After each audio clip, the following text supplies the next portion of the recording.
office for the Maple Run Unified School District Board of Directors meeting. And we're first gonna go over the agenda review. There's no revisions requested.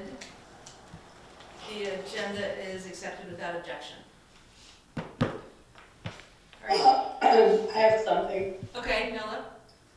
I think we wanted to remove item 8E, administration fees, since the application has been rescinded. So, 7B, I mean, tuition. the tuition reimbursement request. Sorry, wrong one. With reimbursement. Okay, so you're right, that request was withdrawn, there's gonna be no action on that, so we're gonna remove 7D from the agenda. Anything else? Alrighty, so if we could all stand for the Pledge of Allegiance. I pledge allegiance to the flag of the United States of America, To the republic, for which it stands, one nation, under God, indivisible, with liberty and justice for all. Alright, so I don't know if we have any visitors. Not yet. So I'm gonna read this, just in case someone comes in. So the public comment visitor section of the meeting is an opportunity for community members to address issues of concern about policy, budget, or administrative matters, or to share ideas about how we can work together to improve our schools. We value input and respect divergent views. We ask that you limit your remarks to the time constraints prescribed by the chair, which is 3 minutes, and refrain from airing grievances with individual members of the school community, including respecting the privacy of students and parents. Those attending may remotely type their full name into the comment section if they wish to speak. During the meeting, the comments may be disabled.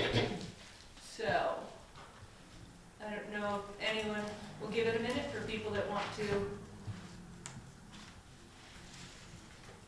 It's just staff in there right now. Okay. Alrighty. Next item is the consent agenda. And if there are no revisions requested, the consent agenda is accepted without objection, and that includes the approval of the meeting minutes from last meeting, January 17th, and the media packet, which is attachments 5A and 5B. Is everyone okay with that? And the consent agenda is accepted without objection. Next section, reports to the board. So, student board reps. Hi, I'm Jacoby Soder.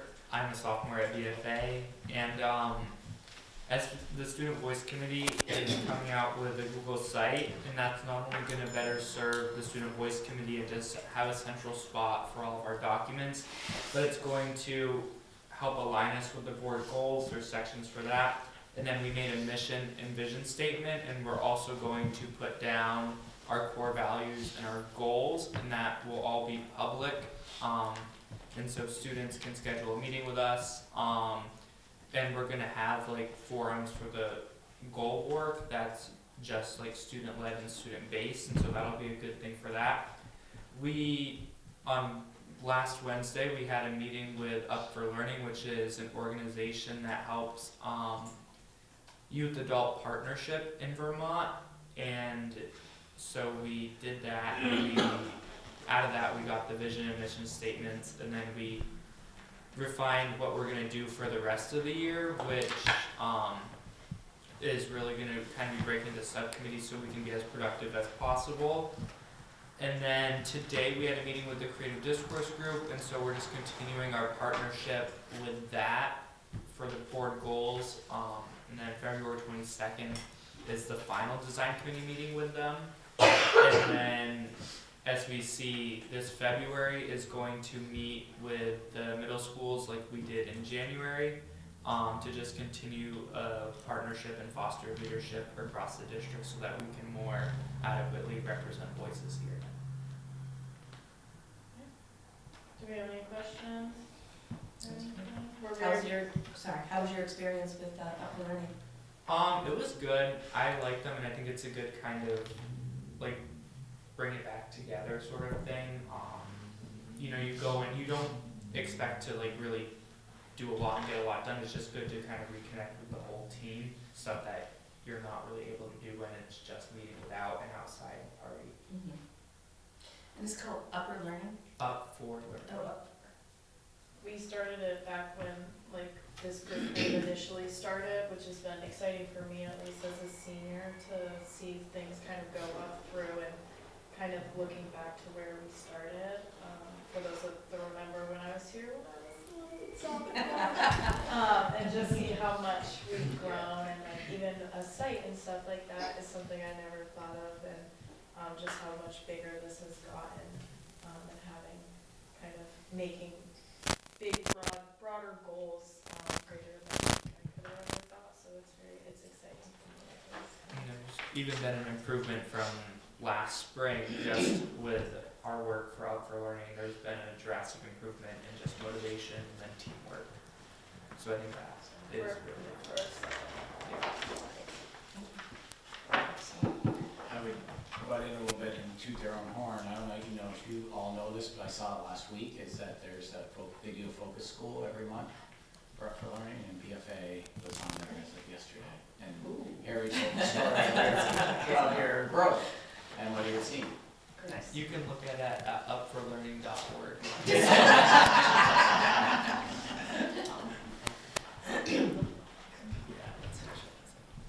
That is cool. Yeah. Anything else?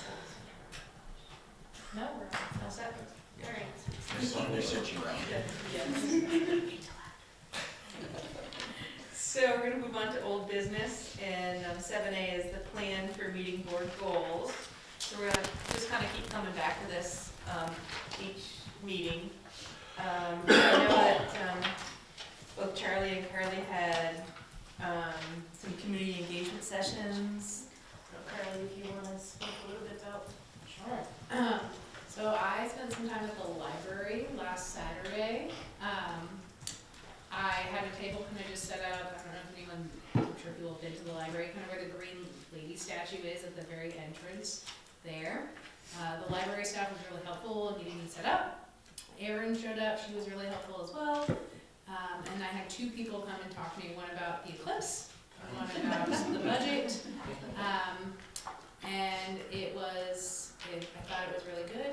I'm probably going to reach back out to the library to go back as we get closer to town meeting day.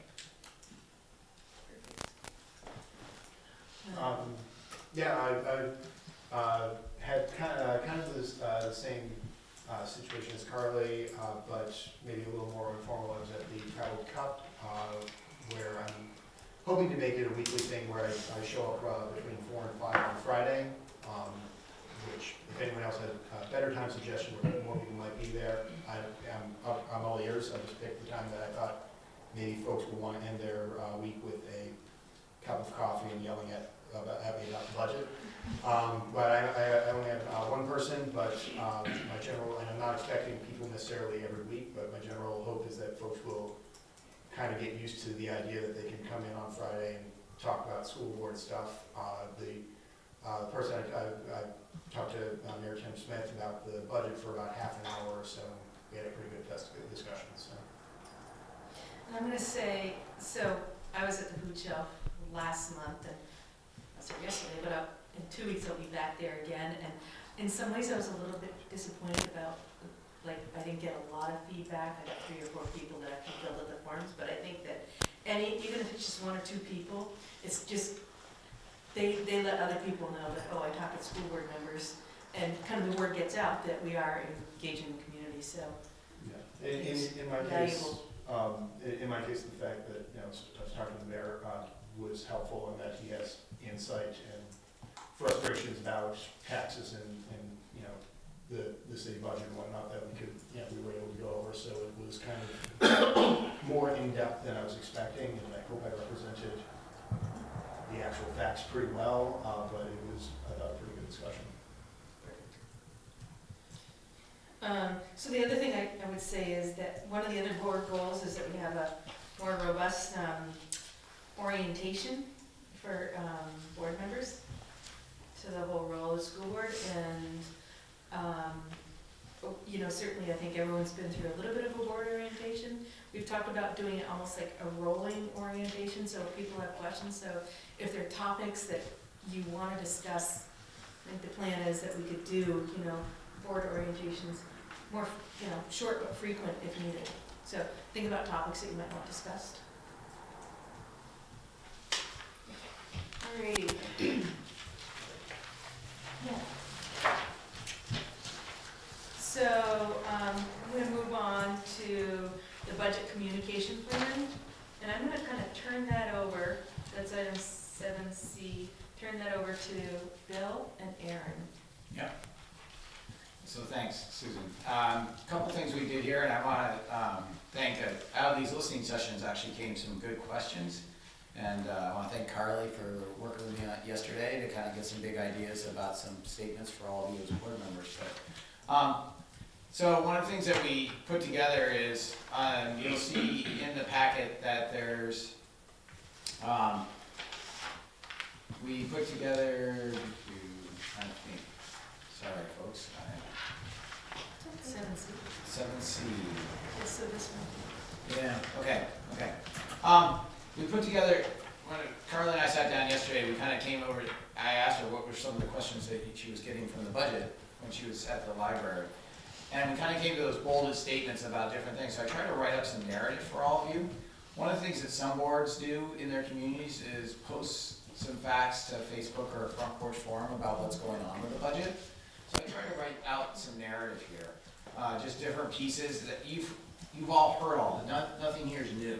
It's just trying to put it in some statements for all of you of what is here. And then Susie, you had asked about the change in, you were talking with some people and said, what's the change in our staffing for mental health and behavioral staff, the health? And over the past 3 years, we actually, Martha just had to fill this out for the state of Vermont. The legislature's asking this in the past 3 years, what's been the change in our staffing. And so we've added 16 full-time positions for behavior and mental health.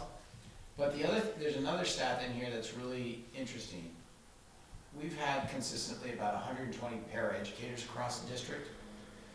3 years ago, right, Martha? I'm just checking. We don't think there were a couple, maybe a handful, maybe 5 that were working as behavioral interventionists. We now have 56. So we didn't add positions, we changed positions from a general paraeducator into a behavior interventionist. I wish we had better data to give you an exact delta on that. It's more of an estimate. But those are all pieces on that. So those 56 are people who were hired as educators and basically had their position with the behavior. So for some of them, yes, they chose to get the training to become a behavior interventionist because it's a step up in some additional training. Okay. For some of them, they might have left the position and we use that as a way to hire behavioral interventionists. Okay. Our behavior interventionists are part of the paraeducators, the way our ESP contract is constructed, and it's an additional hourly rate that they get on top of that. But we want to ensure if we train someone to be a behavioral interventionist, that if we don't need them as a behavioral interventionist, they can still work as a paraeducator.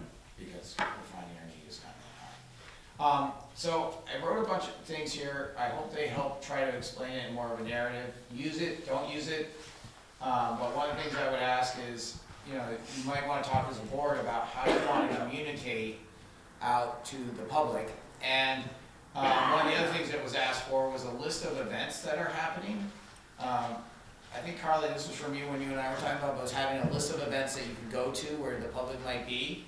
So Aaron went through and collected things from school events and put those on here for you. And then on the last page, I wanted to give you a timeline of what we're doing. One of the things we're starting right now is a Maple Run success story that's going on Facebook, Instagram, YouTube, and they're like 2-minute videos. And I hope all of you will be able to say, hey, I watched that video and I can see which district goal that's telling us how we're moving in that district area. I actually think it's a good piece of evidence of how are we doing on our new goals. Great. And so you'll see those. We'll also be cutting those down to 30-second videos. Am I correct on that, Aaron? Yes. And using that for the budget video, as part of the budget video. Really want to talk a lot. We've been working with a couple people on the outside on messaging for the budget, and it's really telling your story instead of just direct budget information. I've been able to see those videos and just watching as like every week the Maple Run Instagram following is just growing as the students are being able to share and just repost things. And so I think it really is working, and I do like the videos that are being posted. I think it's just good to, because I see new staff members and I just learn about new programs. So I think it is really actually being effective. And then on Facebook, I imagine it's being even more effective because it's able to be more like connected with community versus Instagram. It's just like followers of followers. Yeah. So I think it is working. I want to thank Aaron and Dino. They've been leading this. Yeah. Right. It's Really doing a great job. Been doing a good The job. videos are very professional too. Yeah. They're like amazing. Just a minor Yeah. type of correction, I'm at the travel cup at 4 o'clock, not 6 o'clock. Okay. 6 o'clock, so we'll figure. We're also putting stuff, we have the landing page on our website for the budget.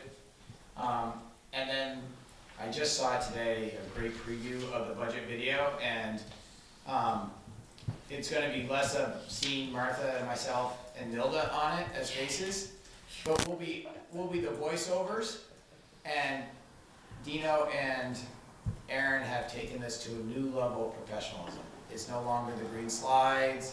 I don't wanna spoil when it comes, but I saw a preview today and was so excited, the level of professionalism of this budget video and how it's going to integrate what we're trying to do and what the community has said we want us to do through our community process for developing our goals and our strategic plan, and how the budget connects to it. So I think it does have to have some of the required that we always have for the informational meeting and how the budget is, but it has more of that connection of what we're trying to do. So, and we'll be using that some here on the 21st. We'll have a board forum that will be part of the board meeting on the 21st when we're at our next meeting, where people can come and ask questions about it, and then we'll use that again at the informational night on the 28th. So that's kind of the plan. I try to put some resources. I think if board members have questions or would like to, if you'd like to have a discussion about where can we put some information, as I said, I see other communities do it, Front Porch Forum or on Facebook. It's not long things, it's first things, but saying something great about the school and then want to give you a piece about the budget and not using all of it at once. So I hope this helps. So we could talk to you and Aaron about how to get that stuff posted on places like Front Porch Forum and Yeah. Yeah, I mean, you can do it on your individual, or if you want to push it out on the Maple Red one, I can help you. Okay. I think the thought was if you could push it out personally, I think would be helpful. And board members you're allowed by statute to talk about the facts of the budget. You're just not there, and you can encourage people to vote. Yes. You just can't say vote for the budget.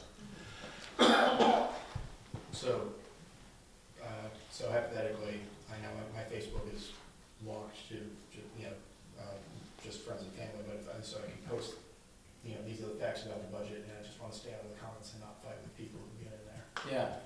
Yeah, and you can just do it to your friends and family. It doesn't have to be open to the public. We're just trying. I have seen other communities be really effective when it comes from the board members about posting that either on Front Porch Forum or Facebook. Yeah, it is tricky, because I did post something on the St. Albans website about the budget informational meeting, and it is tricky because there's a couple of comments that were tough, I'm gonna say. I And saw that.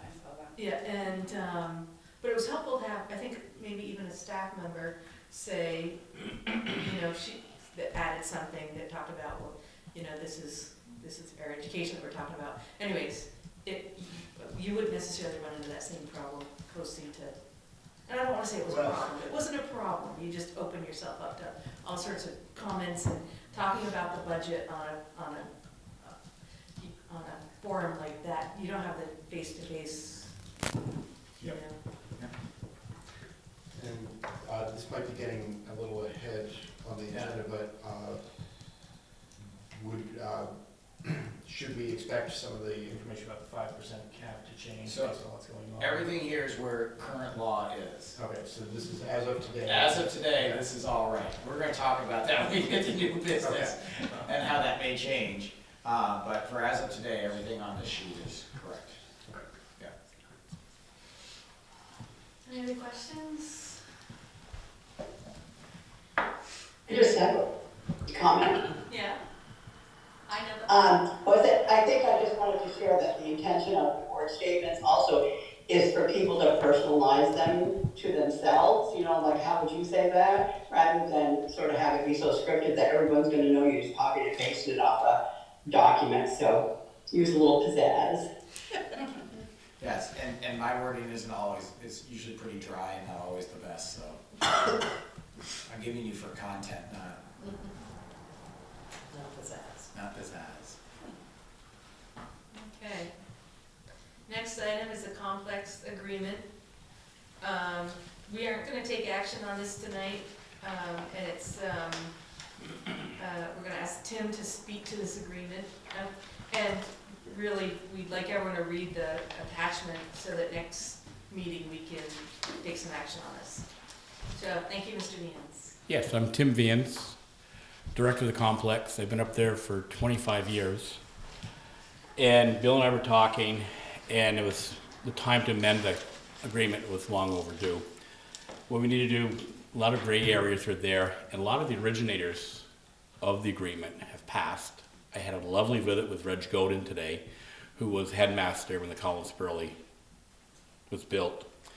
But we need to get rid of a lot of the gray areas, make it more black and white, correct some verbiage like from BFA to MRUSD, and to more clearly define the role of the Collins Burley board. And I don't know if you have your agreement, I don't know if you read it yet, but it's just simple things like how the MRUSD pays the Collins Burley. We changed, there used to be a monthly installment, now it's end of the year, fiscal year reimbursement.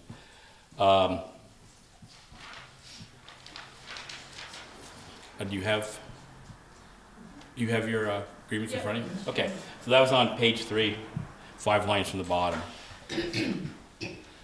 And it just, like I said, we want to bring the agreement up to how business is actually being done, how we're actually running. And like I said, they used to be installments, now it's a year-end budget reimbursement. Page 5, top of the page.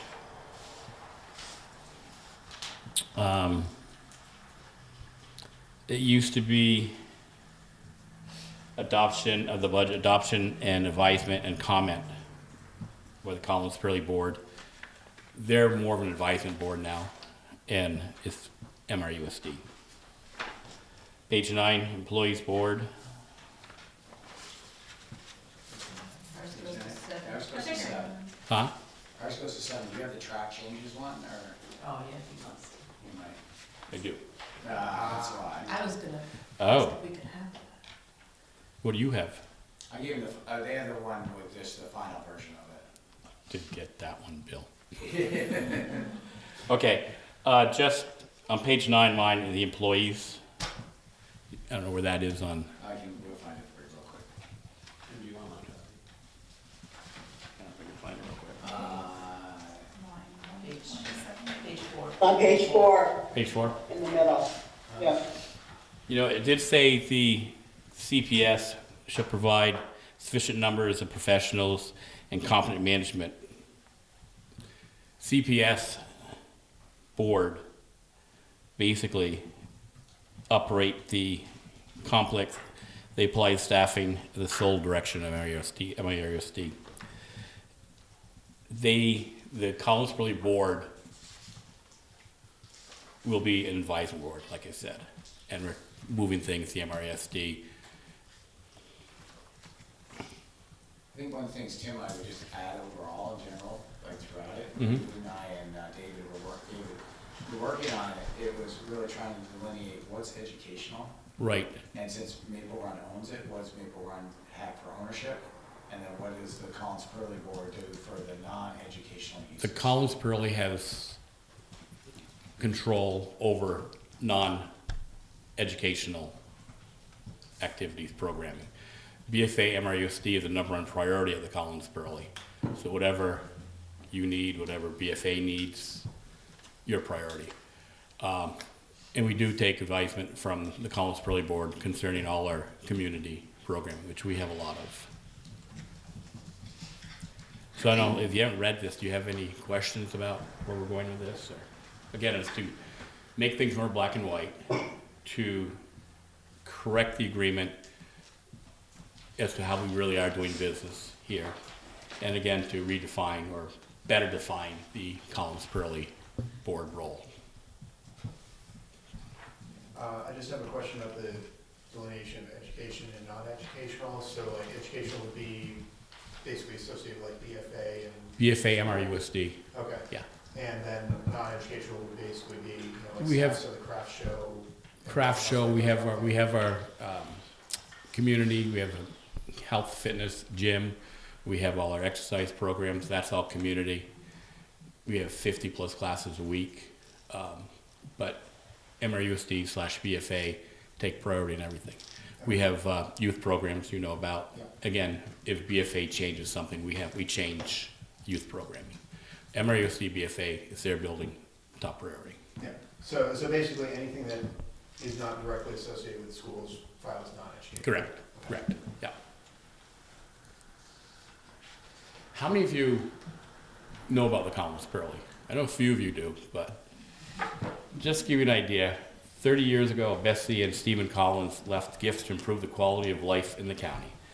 With the intention of both that an athletic facility would be built and owned by BFA for the use of the community and the school. Collins Pearly is proud to honor this commitment through a celebration and support of MRUSD students and the community at large. Collins Pearly is referred to as a diamond of the county. When the school, when BFA first went public, they commissioned a report, and the report studied the whole school system. And he came back saying the Collins Pearly was a diamond. So we try to keep that shine on that diamond. This is high praise, but Collins Pearly is dedicated to ensuring it remains the best facility in the state for BFA sports, BFA PE, after-school programming, middle school track and field, and more. Collins Pearly is a place in our community where people have the opportunity to be active, connect, and celebrate. We offer wellness programming, pickleball, which is huge, a home for many youth sports, meeting center, town voting, concerts, home shows, and numerous events. Where the community needs an overflow unit for a pandemic, space for vaccines, clinics, and any other crisis, we are there, ready. And again, I invite you all to stop by. If you haven't seen it, stop by, make an appointment with me, and I can't talk about the place enough. I've been there for 25 years, I'm proud of it. Stop by and I'll give you a tour. Any questions? Any questions? If you'd like the track changes, we'd be glad to give it to you. It's just harder to read sometimes, but if you like it, we can get that to you. And I'd also say this went through Lindland and Blackman, our attorneys, to make sure this was, because one of the things that, when the board looked at this past, is that it was hard to read, and so we really tried to get it clear. That was the And first I think when they originally, there were a lot of gray areas because people really didn't know what it was going to be and how it's going to affect everything. So. Thank you. And I'd encourage everyone to read, because the next meeting will take action on this. Thank you, Tim.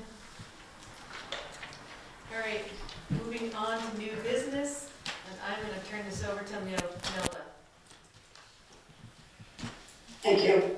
So the first item of new business is the February 25th budget forum. So this is not to be confused with the informational meeting. This is an additional meeting.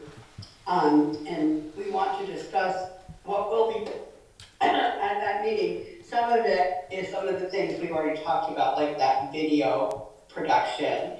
And there'll also be some, handouts and stuff, but we had some other things too. Bill, do you remember what some of the other things were Well, that we were? yeah, we're gonna publicize it as a forum, even though it's our board meeting, which will be at up at the tech center.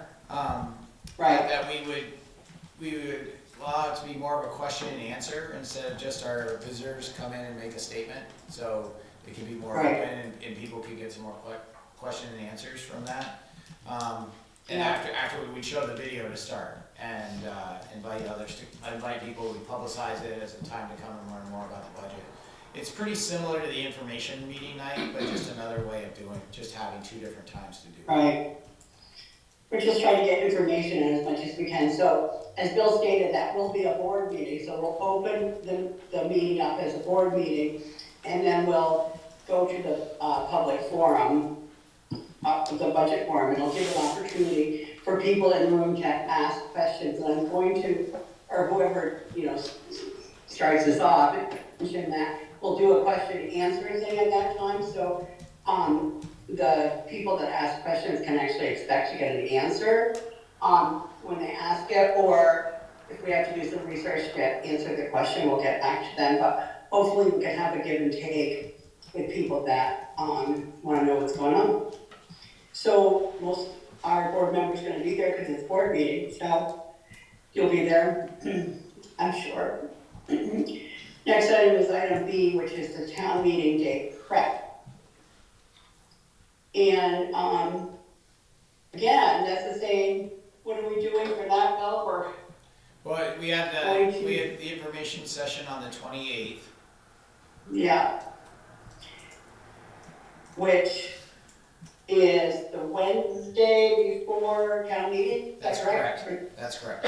Yeah, and that's traditionally when it is. It's right at the tail end of a break from school, so that's kind of weird, but it is going to be at the tech center, so hopefully we can attract a lot of people to come to that.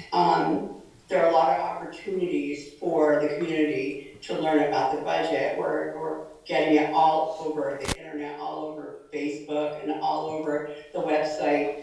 Hopefully people have the information, they make a good decision.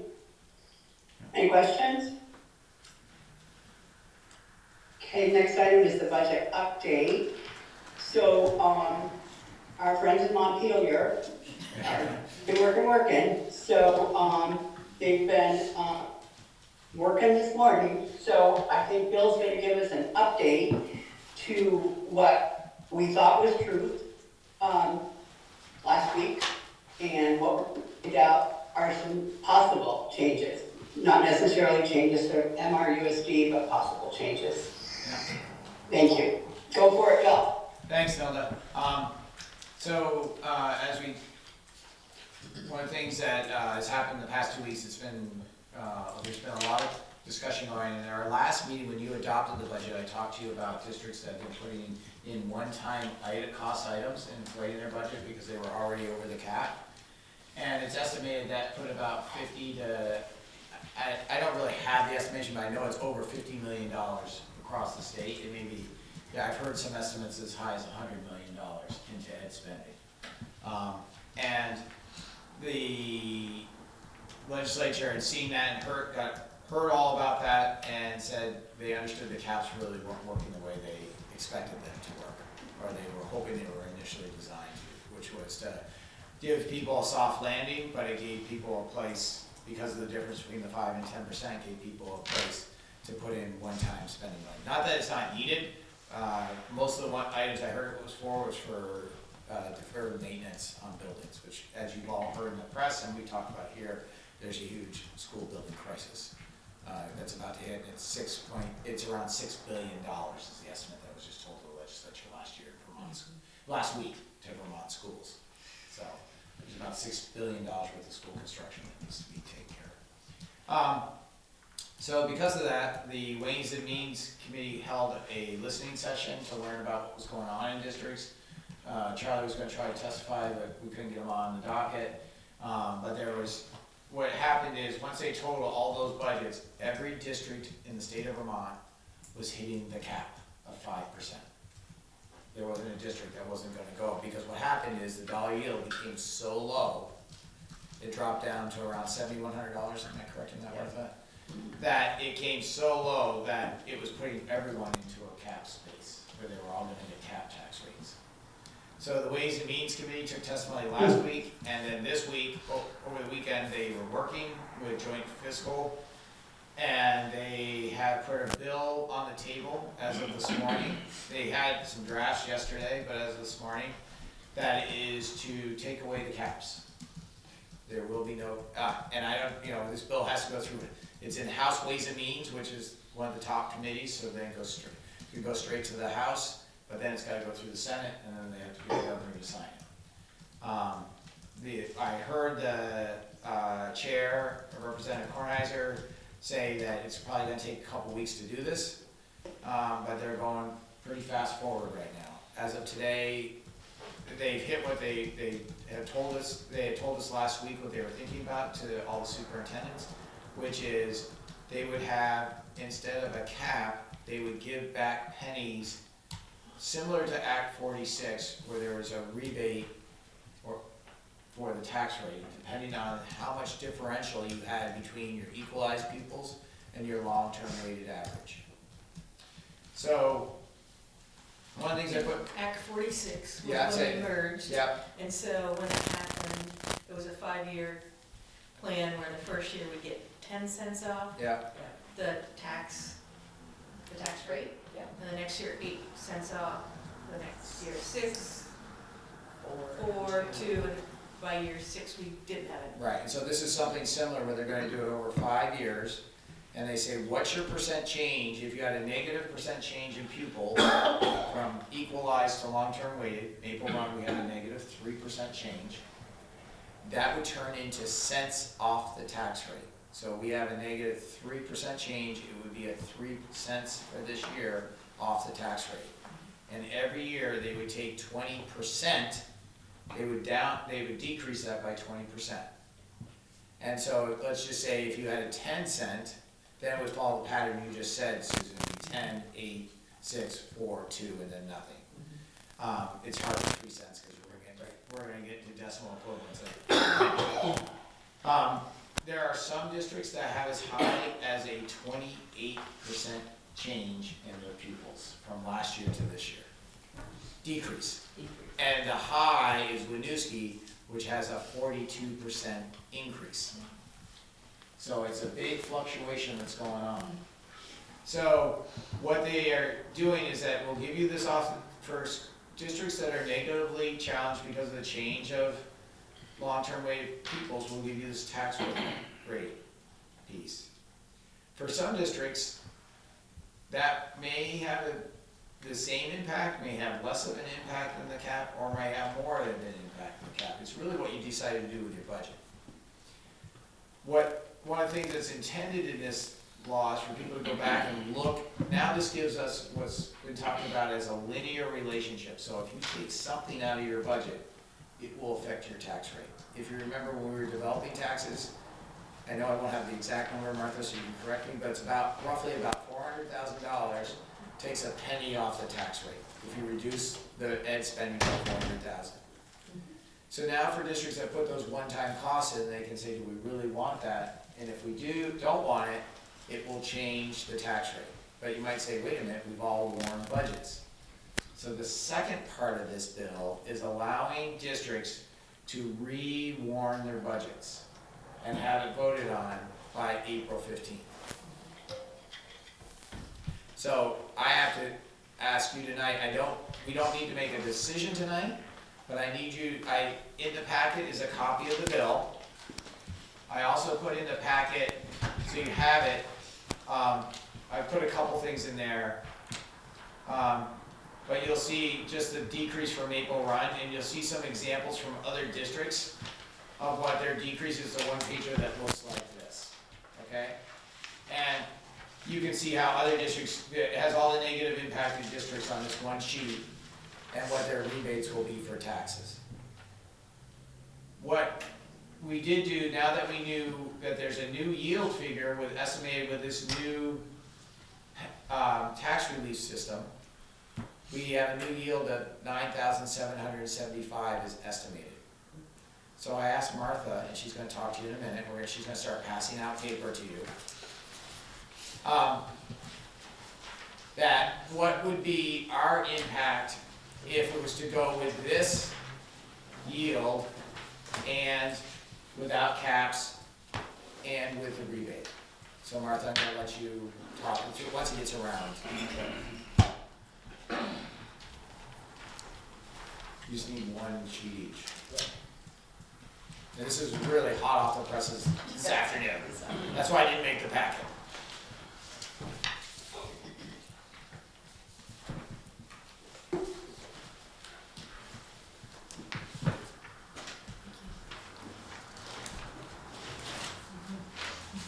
So you don't have in front of you, which I just realized, what you had in front of you when you adopted the budget, which showed that we were coming in with an education tax rate of, I believe, $1.51,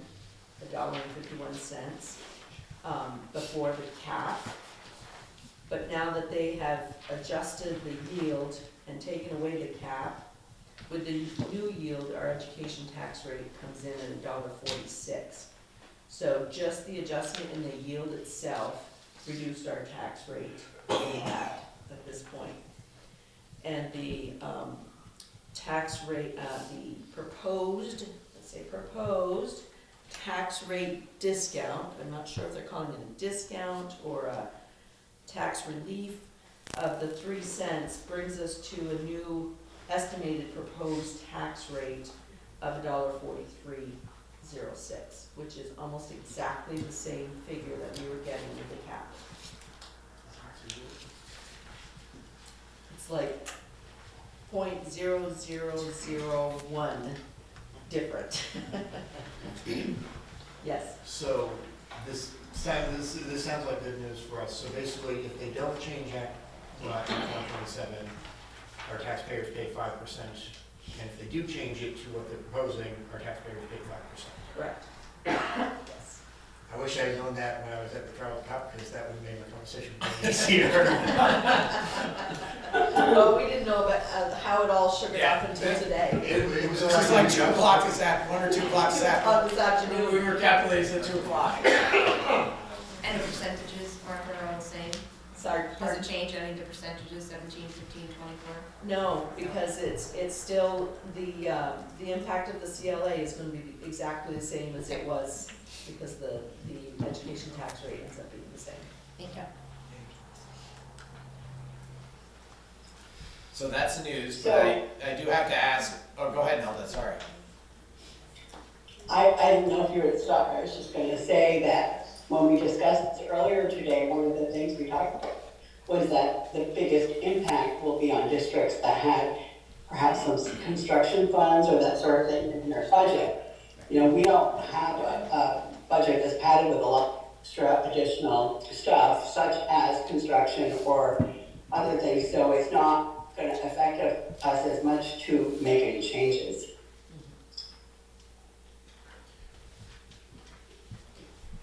Did I die? No. People were thinking, Charlie's got a question. I don't know who finances. So the only thing I can think of in the budget that has padding is that we have some positions that aren't currently filled that we're hoping to hire. Does anyone have the number of how many currently open positions there are?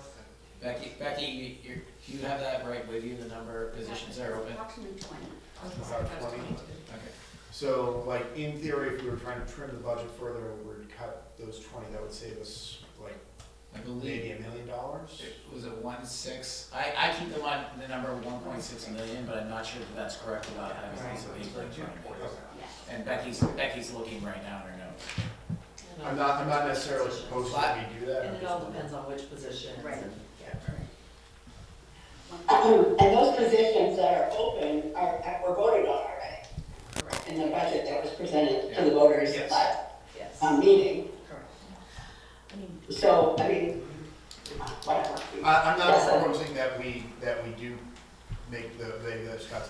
curious. No, I know, you were just pointing it out, and I appreciate that. Joanne? Yeah, I guess I would just say that I think that this dilemma only shows that we did not pad it with anything.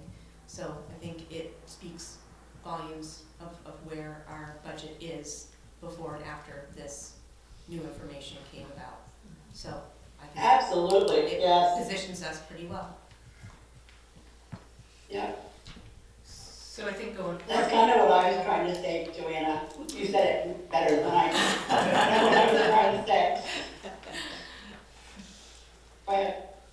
Well, I was just saying, so our next kind of dilemma is, do we just go forward with this budget the way it is and let the voters vote on it, town meeting day, or do we try and refigure and put off the vote? I think that's what we'll have to be thinking about over the next week. Well, it depends. Do you want to think about that, or is it the consensus of the board that you want to stay with the budget that you have? I've heard a couple comments suggesting that, but I think you might want to get the sentiment of the board. Right. Is anybody wanting to make changes to our budget to accommodate this windfall?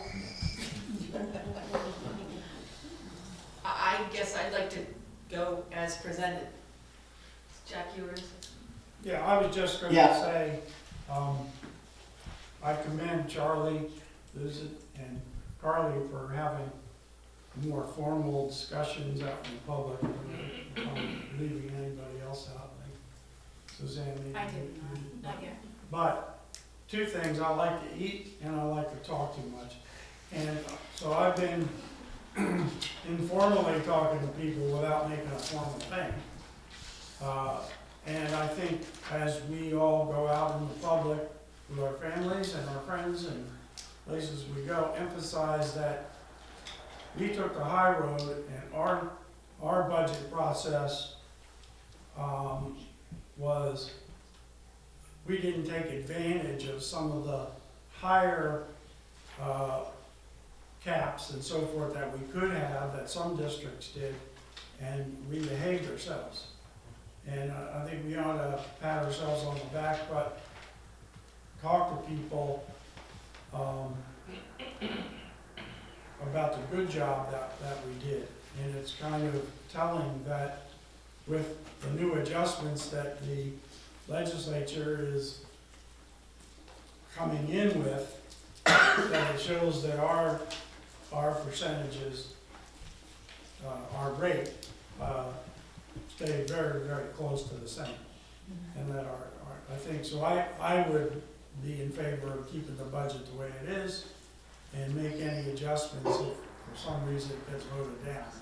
I think the public should support us.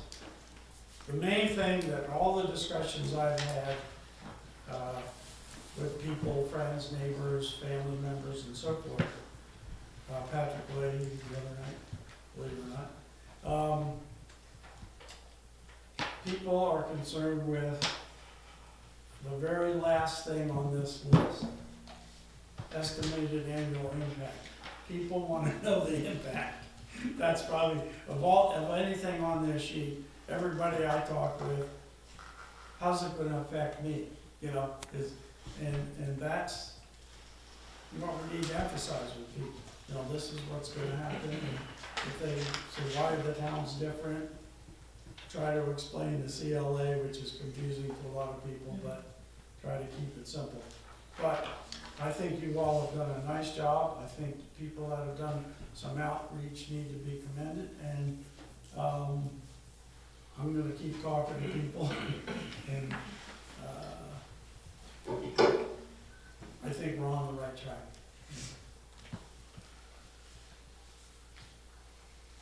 Thank you. Joanna? Anyone else have any comments? Joanna? Joanna? And just also looking at this, this other sheet, the tax rate discount by district. If Yeah. you look at this, we are, for our population, right? We look good. We look good at compared to, where am I going? South Burlington School District, right? They have 103 more than us, but they're over 3%, and we're at 2.89%. You know, so if you look at, and we're the 4th largest school district in the state, is that correct? 5th, 6th, something like that. But Sixth. you're in the right area. Oh. You're in the right area. Yeah. Okay. Well, I mean, According to here, it's the 4th, or maybe not everybody. not everyone's on here. Not everyone's on here. These are just the ones that have a decreased tax capacity. Okay. So So I guess I'm just looking at these numbers here, and we are competitive.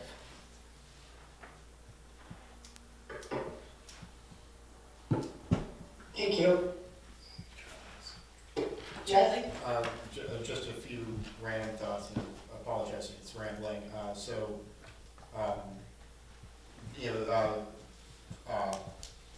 one thing that we do lose if they pass this law is the 5% cap that was going to last us. So that's just not anything really to act on, just sort of keep in mind for the future budgets, since we don't have any sort of safety net anymore.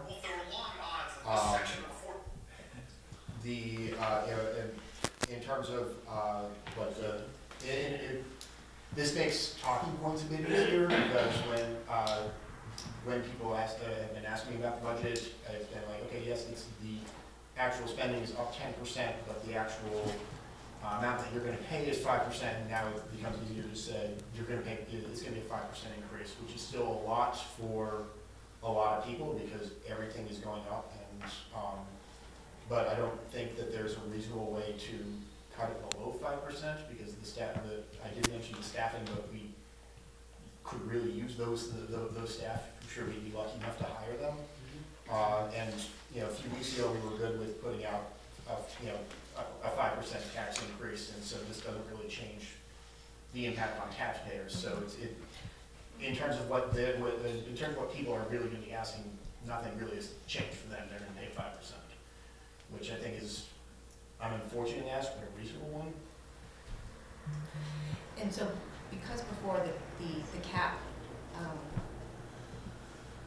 didn't allow us to feel the change, right, when we were making small changes, so now that we don't have the cap in place, let's just play out, what would that look like? Should we freeze those positions and not hire the ones that we don't currently have hired, I guess is what I'm saying. What kind of an impact would that be, Martha? Well, like we said, about 400,000 equals 1 penny. So if it's 1.6, that'd be 4 pennies. 4 pennies. Okay, and then the bottom line that the people are really interested in? Well, then you have to go through and calculate the CLA. The CLA. So if you decrease ed spending by 1.6 million, and then you have, that gets your education tax rate from $1.43 to $1.39. But now we've got to then apply CLA, and it's a proportional but not a linear. Well, I should there It linear. won't be exactly 4 But it won't be cents. exactly 4 cents. Right, that's what I was just, Yeah. okay. We have to get the calculator out. Yeah, I would just be interested if you could let us know at some point. Jack has a question. So, one thing that I've emphasized when I've talked to people about the budget is that chart, I think that Martha showed us, where over the past 10 years, it's been about 1.43, it's been consistent. And that impresses people. When I talk to people about that, they go, oh, it's like not a new thing. It wasn't like it was 120 and now it's 143. It's been 143 for about 10 years, right? 7 or 8. Okay. 9, that's a 9-year graph. Okay, 9 years. So that's an important thing to remember. Thanks, Jack. Anyone else have commentary? Comments?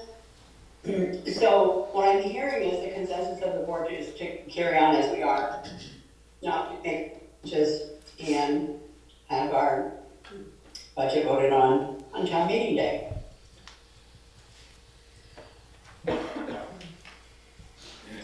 Anything else? All right, next item is an unpaid request. So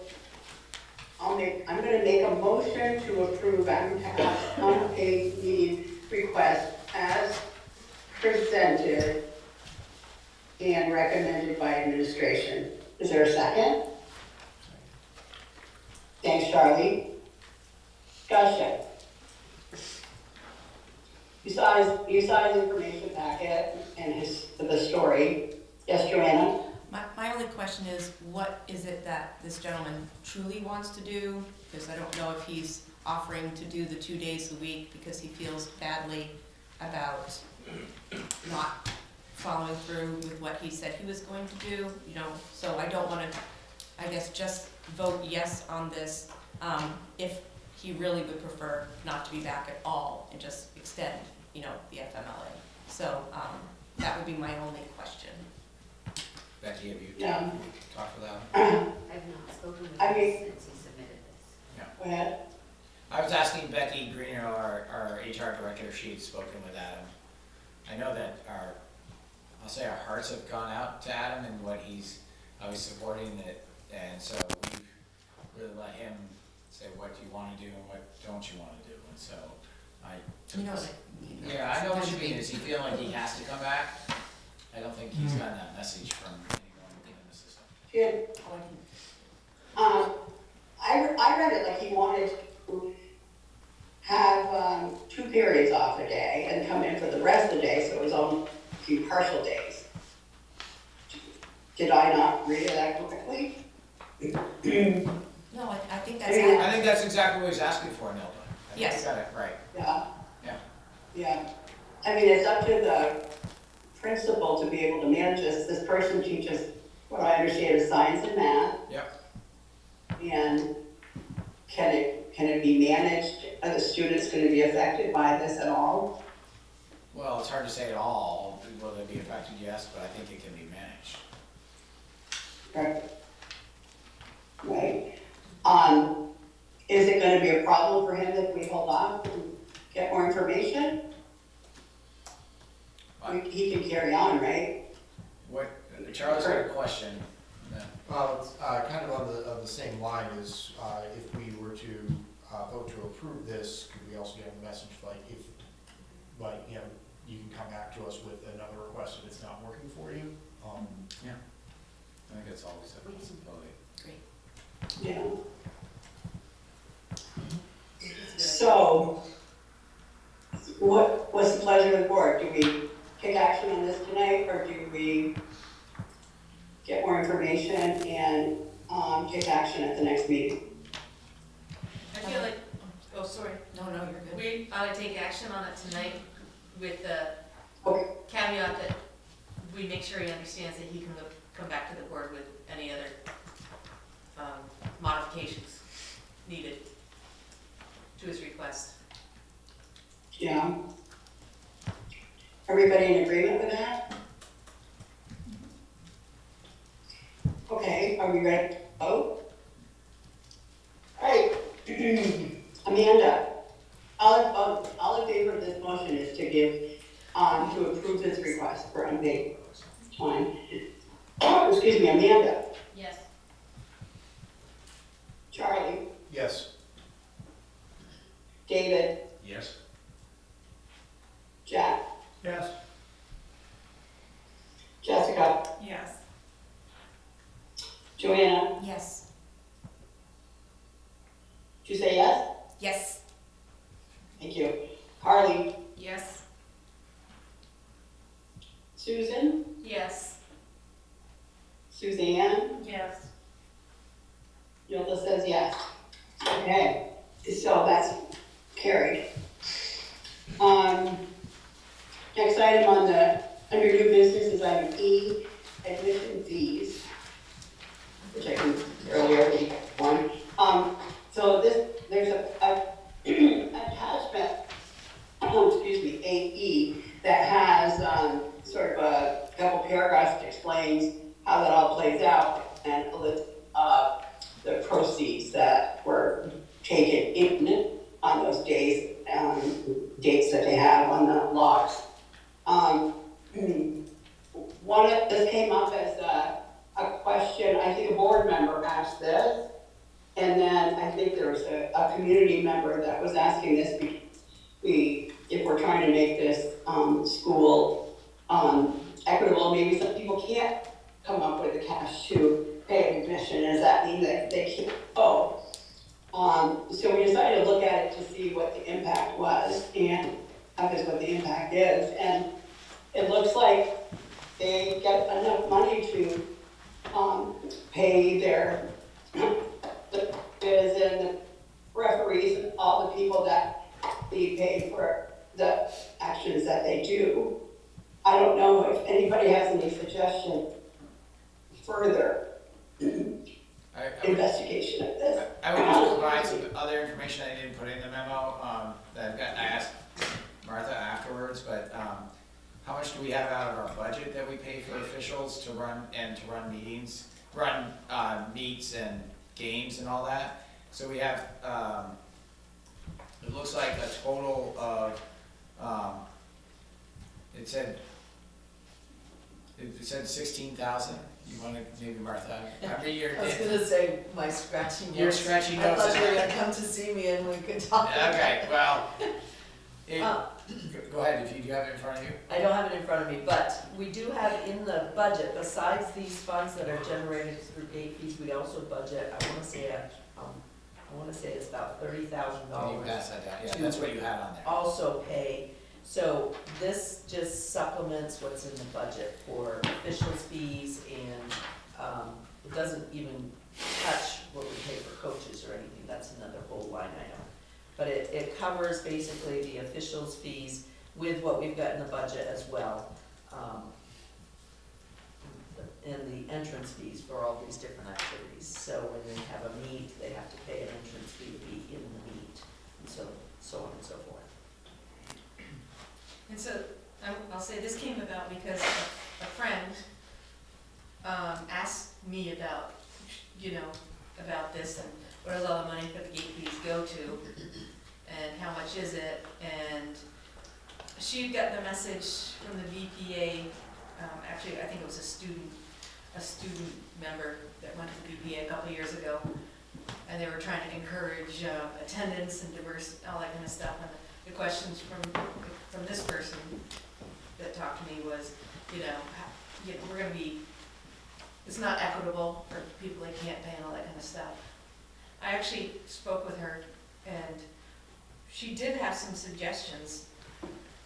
Maybe we can get to that. But she was saying maybe if there was signage up at some of the gates, just explaining why we're charging admission fees, better explanations at the sports night signups about why we're changing admission or charging admission fees. And just generally education of the public. The public has a better understanding of why we are charging fees. Certainly something that could be considered, Yeah. Yeah, no, I think it's a good idea. yeah. Is Tim still? Tim's still here, yeah? Yes. Okay. Thank you.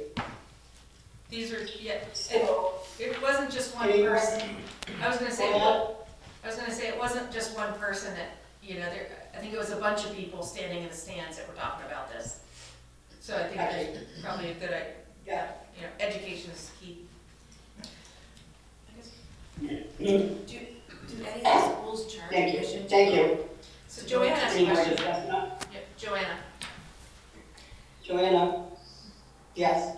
Do we ever charge fees for people to attend music productions? I know we do for the theater, but like for a musical concert or something, or the art fair that's at Collins Curley. You don't need, I guess the one part that does make sense, like we do with some, but we don't with all. Right. That is kind of, Yeah, and we don't for all games, like I put on the sideline of a soccer game and baseball game and. oh right, there's nothing for soccer. Right. And come and watch a cross-country meet at Hardhack. Right. But but I will say for Yes. teams that come to Hardhack, when we run a meet, they're paying a fee Sure. to come in, there's a fee for that. Yeah. And we pay for fees for cross-country, indoor track, I put some of them on there, but soccer, there were some fees, different things, some hockey ones for different tournaments, so. Yeah, it's a good, I think it's a good conversation. Thank you. Yeah. So to answer Joanna's question, when I was a music teacher, regular school concerts we never charged. And this is something in Delaware when I was a music teacher. But when we had like all state and we were the host and we had to pay for a guest conductor, there were like, just like in athletics where you have referees and coaches, well not coaches, but referees and ticket takers and all kinds of other expenses. So if you had a musical event that had expenses, like a play where you had to pay royalties, or Allstate or something where you had to pay a guest conductor, then there was a charge. And that's what we did, I hate to say it, 50 years ago. But, so I can see that musical events and theater and art events would have extra fees at times, and then you would want to charge something to help defray the cost of that. Thanks, Jack. Jess, you have something? Yeah, I was just gonna say, I mean, it was a bigger amount than I thought, looking at it, but I'm also curious, I mean, it would take a big switching of the model, but if there was, you know, an explanation and some sort of donation method at all events, and would that collectively bring in a bigger amount, and then that way it would be free to everybody? I'm just wondering if there's more creative ways to think about it, or if we could work with there's a new PTA or PTO at the high school who seems to be looking for things to do. Like maybe there's more creative ways so people who can't pay can still go and not feel awkward going up to the gate. Thanks, Jessica. Good ideas.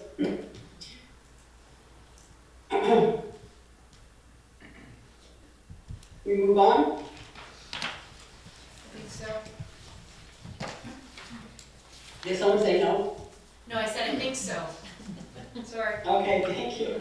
Yeah, the agenda is, we need a motion to authorize the chair and vice chair to negotiate a contract with the superintendent.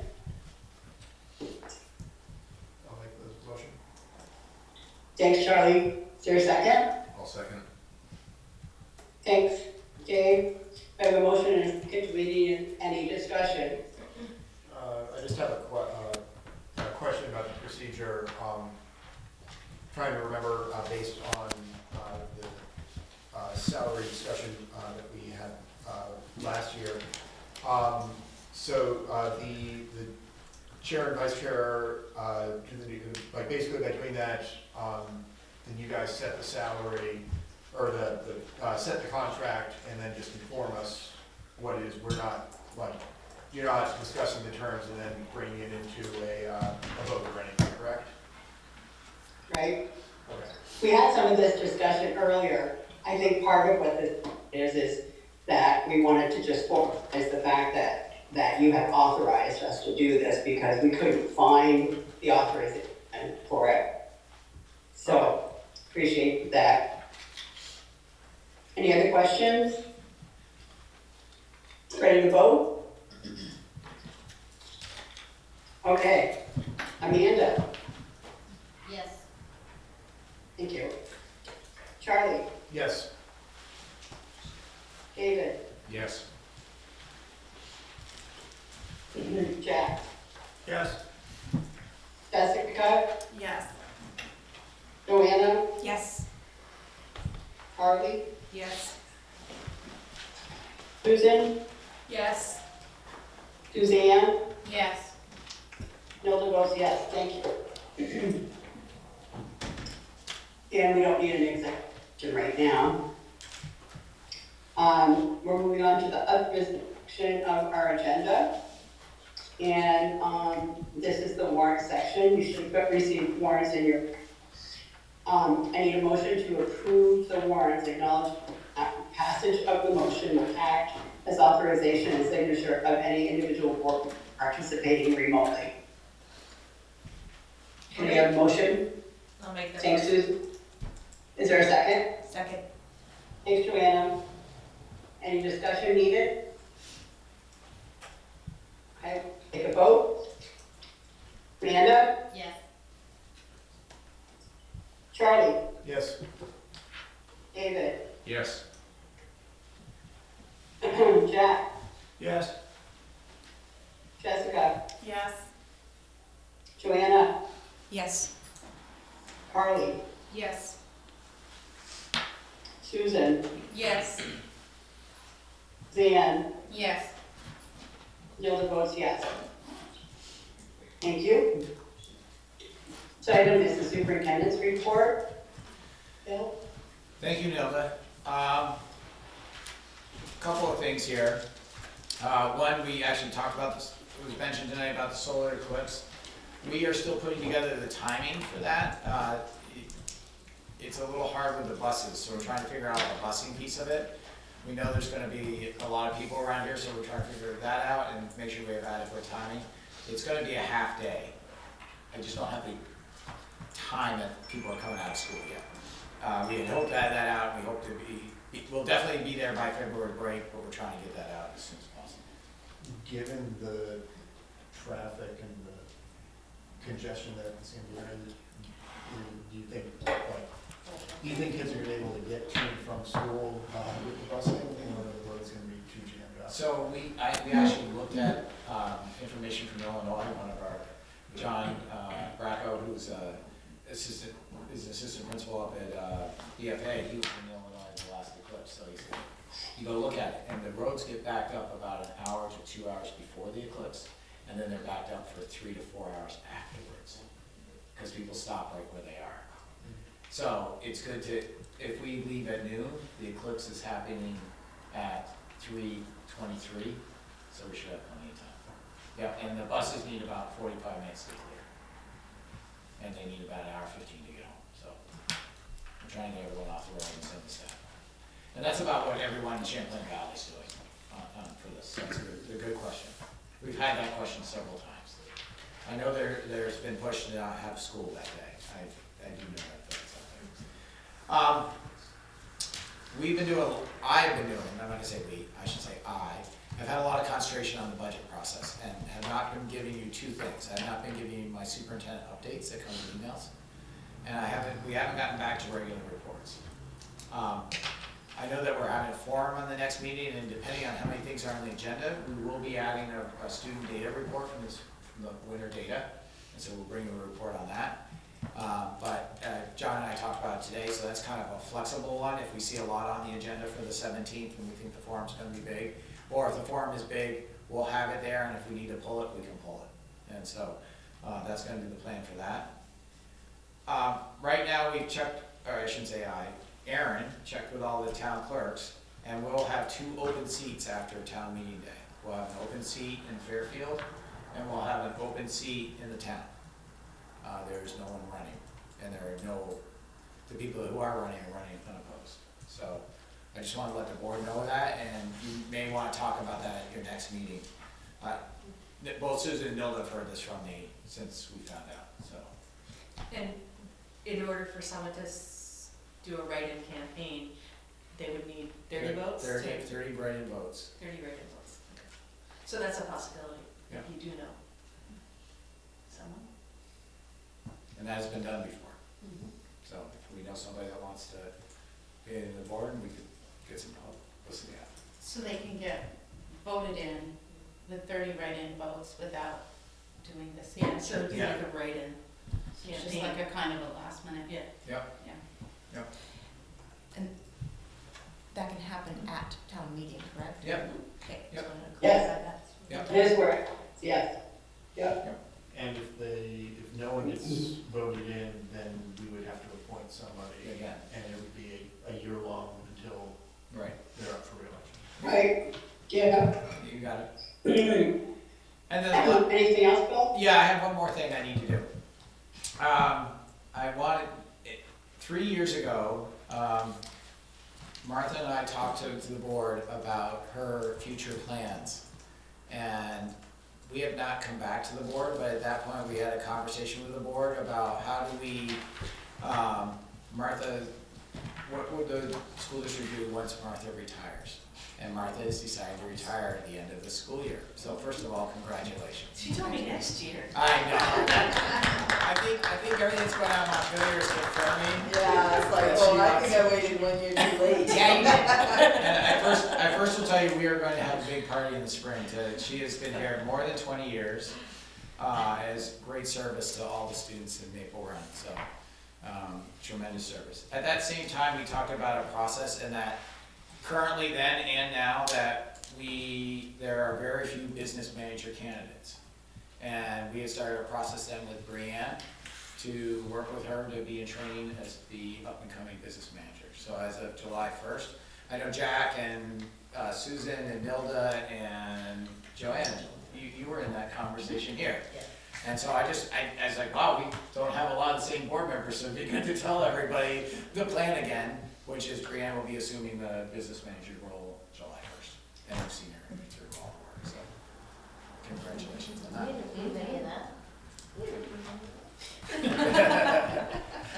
So, I just wanted to remind everybody that was the plan that we're on, and first of all, we're gonna have a huge celebration in the spring for that. She doesn't want it, but we're gonna do it. Yeah. So, I'm gonna be sick that day. We're gonna tell you what's going I'm glad that Brianne stepped me in, because my question was gonna be if we can take over cutting your hair and coloring you. Oh, she's doing a pretty good job. She is. Yeah, so I'm glad that I'm glad that she's the one to step up.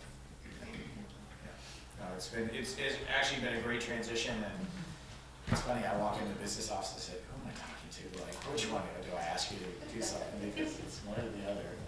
So, really good. That's all I have. So thank you. Thanks, Bill. Any questions for Bill?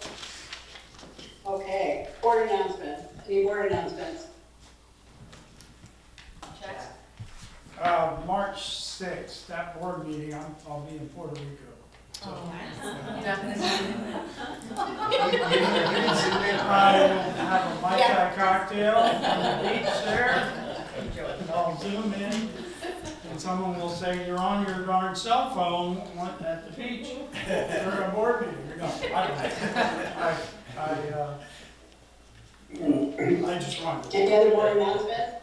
Anyone else traveling to sunny San Luis? All right, we don't need an executive session. Mila, David's got a question. Yeah, actually, it's an announcement. I'm one of the folks in the town that have, after a lot of questioning, decided not to actively seek another term on the board. I apologize to those of you folks who invested time in me and thought that I could bring a good perspective to the board. I thought that I could. I have to admit that I am totally overwhelmed with the funding process. I thought budgeting was one of my stronger points, but when I get to how the state does all this funding, I am over my head. I still have ideas on my passion for early childhood education and more trades training. But I think that maybe there's other ways that I can approach that. I'm having a big birthday next week, being 75, and I think it's going to be to do the kind of things that I'd like to see happen in the education system. I'm afraid I'm too old to turn that ship. It's like you got a big aircraft carrier. You're going to turn the wheel, and you can turn it sharp, but it's still going to go a lot of miles down the road before it actually makes that turn. I also have a lack of any kind of experience that goes on in the classroom, and because of that, sometimes I question my thoughts that this needs to be changed. But when I talk around, it's already being changed or it's already being done. So again, I'm not sure that I'm qualified, the right person to be sitting on this board. I think what my hope is that I will still be active, but I'll be sitting in one of those chairs over there as a guest, and when I come up with my crazy ideas, I can stand up and give my crazy ideas, then I can sit down and watch you guys scramble. Well, we hope you do. Well, again, I thank you. This has been a real education for me, and I want to say that I'm 100% behind our teachers, this board, and the administration that we have here. I think that everybody's a hardworking, dedicated to try to make this a better educational, the best possible education that we can offer our kids in the county. So thank you all for your dedication. Thank you. Thank you. Any other board announcement? Items for future meetings? Nothing for executive session? Dave, Oh, yes, Dave. I have just a thought for something to put on the agenda that we might think about. In my past experience, when I was in Plattsburgh, we came up with a plan that was put together by the Rotary and the Chamber of Commerce, which probably have a tough time putting that together here. But what we said was, this is what Plattsburgh looked like in 2010. What do we have to do to make it ready for 2020, 2040? And we broke it up into everything from education, infrastructure, arts, entertainment, sports, everything you could think of. And we all went off in our different directions and came back with different plans. I'm thinking, and I've suggested it to a couple of the town people, that we try to put something together like that.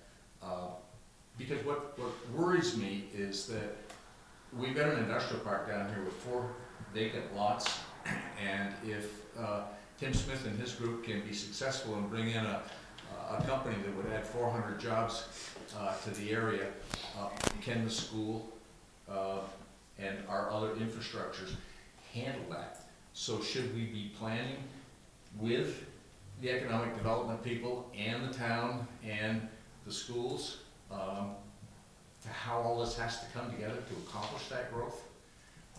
Just maybe an exploratory type thing, but a suggestion I want to throw out. That's a good idea. Thank you. Susan, did you have something also?